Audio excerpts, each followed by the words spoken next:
Oke, selamat pagi anak-anak semua. Nah, hari ini khususnya untuk kelas 5,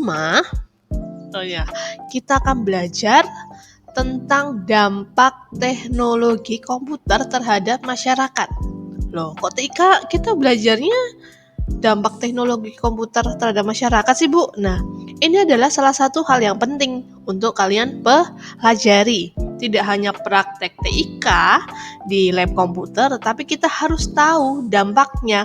Ada pastinya dampak itu ada positif dan negatif. Nah, kita mau lihat ini.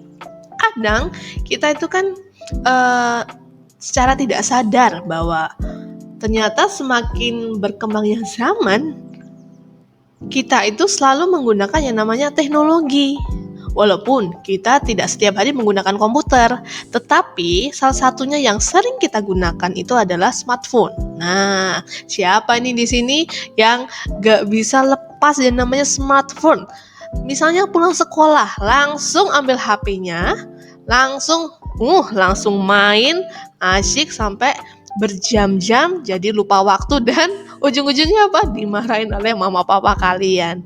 Nah, hari ini kita mau belajar sih ada dampak negatif dan juga ada dampak positifnya dari teknologi komputer terhadap masyarakat. Kita sebagai masyarakat yang menggunakan teknologi harus sudah bersiap untuk mengetahui ya bahwa ada dampak negatif yang harus kita hindari agar pemanfaatan teknologi komputer itu dapat terasa manfaatnya untuk kehidupan kita sehari-hari dalam membantu kita belajar, bekerja, dan lain sebagainya. Nah, di sini kita akan melihat tujuan pembelajaran. Kenapa sih kita belajar tentang hal ini? Nah, yang pertama pastinya sebelum belajar tentang hal ini, menjelaskan sejarah perkembangan komputer. Jadi, kalian itu harus belajar asal-usul komputer. Dari mana sih komputer itu bisa jadi seperti sekarang ini? Pastinya memerlukan proses step by step dari yang komputer itu bentuknya seperti mesin yang sebesar ruangan ini sampai pada akhirnya komputer yang sekarang ini yang kalian sering gunakan ketika pelajaran TIK. Nah, lalu menjelaskan dampak teknologi komputer terhadap masyarakat. Ya, yang ini. Ya, yang kita akan bahas, kita akan belajar bersama-sama. Lalu menyajikan karya yang berkaitan dengan sejarah perkembangan komputer. Nah, yang kali ini Bu Fira akan pastinya kita akan menyajikan hasil diskusi tentang dampak teknologi komputer terhadap masyarakat. Jadi belajarnya itu tidak hanya materi yang akan Bu Fira sampaikan hari ini, tetapi juga diskusi yang akan kalian lakukan.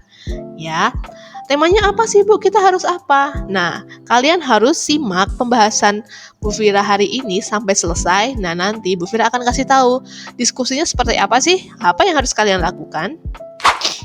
Nah, dampak teknologi itu banyak bidangnya, ya, banyak sekali yang mendominasi, yang memanfaatkan teknologi seperti sekarang ini. Ada 3, bidang komunikasi, lalu bidang transportasi dan pendidikan, dan seterusnya banyak sekali. Bisa dari apa? Sosial media, bidang kesehatan, bidang apa lagi?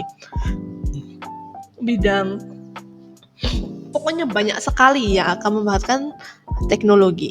Kita lihat dulu. Nah, kalian lihat ada 4 gambar. Nah, masing-masing gambar coba kita lihat yang bagian pertama yang atas. Nah, itu adalah seseorang yang sedang membuka chatting, ya, atau sedang chatting atau sedang berkirim pesan mungkin dengan temannya, mungkin bertanya dengan gurunya. Nah, ini ada komunikasi, ya. Komunikasi yang secara tidak langsung. Jadi ketika kamu lagi di luar atau dimanapun kalian berada, tetap bisa saling berkomunikasi. Beda sama zaman dulu. Kalau zaman dulu, misalnya kamu punya teman kamu orang Mesir. Nah, kamu orang Cirebon di sini. Nah, cara ngirim pesannya gimana kalau zaman dulu? Ya dengan cara surat menyurat. Zaman dulu belum ada gadget secanggih sekarang ini. Kalau ada mestinya sangat-sangat mahal dan hanya orang tertentu saja yang punya barang semewah ini. Nah, kalau zaman sekarang gadget, terus apa? Gadget itu termasuk smartphone, smartwatch, terus apa lagi? Dan lain sebagainya sudah menjadi hal yang biasa ya. Dan banyak sekali merek-merek yang dapat kita kenal di pasaran dengan harga yang terjangkau. Jadi semua orang itu bisa memilikinya. Dan juga tuntutan zaman sekarang ya, apa-apa harus online, terus apa-apa harus lewat online, by online. Nah, belajar pun juga sama, oke? Kita lihat yang kedua adalah e-book, oke? E-book, electronic book.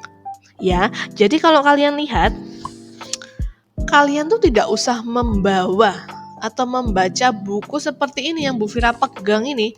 Ini buku cetak. Kalau semisal kamu lagi pergi, lagi pergi libur, ikut mama papa pergi. Nah, kamu hobi membaca. Udah gitu, males banget bawa buku banyak kali. Tapi aku suka baca. Nah, salah satunya adalah dengan menggunakan e-book. E-book itu bisa dibaca di smartphone, di tab, di laptop dan lain sebagainya. Di gadget juga bisa. Ya, e-book ini adalah pengganti dari buku fisik. Ya, nggak harus bawa banyak kali buku. Tapi hanya dengan satu gadget saja, satu smartphone saja, sudah bisa kamu mengakses buku ini, buku itu, buku ini, itu. Nah, itu kecanggihan zaman sekarang. Tidak ada yang katanya tidak bisa, Bu. Aduh, susah, aku nggak punya bukunya. Kamu atau kalian bisa mencarinya di internet. E-book tentang novel, misalnya judulnya apa gitu yang kamu suka. Nah, jadi kita tidak harus ke toko buku, di rumah saja dengan ada akses internet dan juga ada perangkatnya. Nah, itu bisa membuat kita dapat membaca di mana saja dan kapan saja. Lalu yang ketiga adalah ini sebenarnya gambar seseorang yang sedang scroll melihat ini. Yang paling seru deh ini, yaitu online shop atau belanja daring. Nah, belanja daring itu belanja dalam jaringan. Jaringan apa, Bu? Jaringan online. Ya. Kalau offline, ya, kebalikannya online, misalnya Bu Fira mau beli daster, mau beli baju. Kalau offline ya Bu Fira harus ke pasar, jalan kaki. Ya. Kalau online, ya Bu Fira harus beli baju lewat aplikasi. Contoh aplikasinya apa sih yang sekarang ini yang lagi yang lagi banyak yang digunakan? Shopee, TikTok Shop, terus apa lagi ya? Tokopedia dan lain sebagainya, banyak sekali. Ya, e-commerce yang menawarkan barang-barang online dan dengan harga banting atau harga lebih murah, gratis ongkir atau 0%. Nah, seperti itu sekarang canggih sekali ya. Kamu mau beli di luar negeri, nggak usah perlu ke luar negeri, nggak usah capek-capek beli tiket pesawat ya. Kamu tinggal buka aplikasinya, tinggal cari barang dari luar negeri apa tuh. Nah, sudah jadi. Yang penting bayar. Awas kalau nggak bayar, kecuali kalau misalnya kamu belanja online tapi tidak sepengetahuan papa mama kamu. Nah, itu bahaya itu ya. Jangan dicontoh ya. Siang-siang kamu dimarahi papa mama dan juga uang jajan akan dipotong.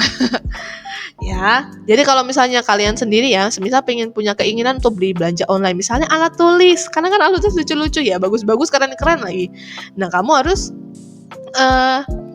izin dulu dengan papa mama kamu. Papa mama, boleh nggak aku beli ini? Nah, izin dulu, tanyakan dulu. Kalau nggak boleh ya sudah, nggak apa-apa ya.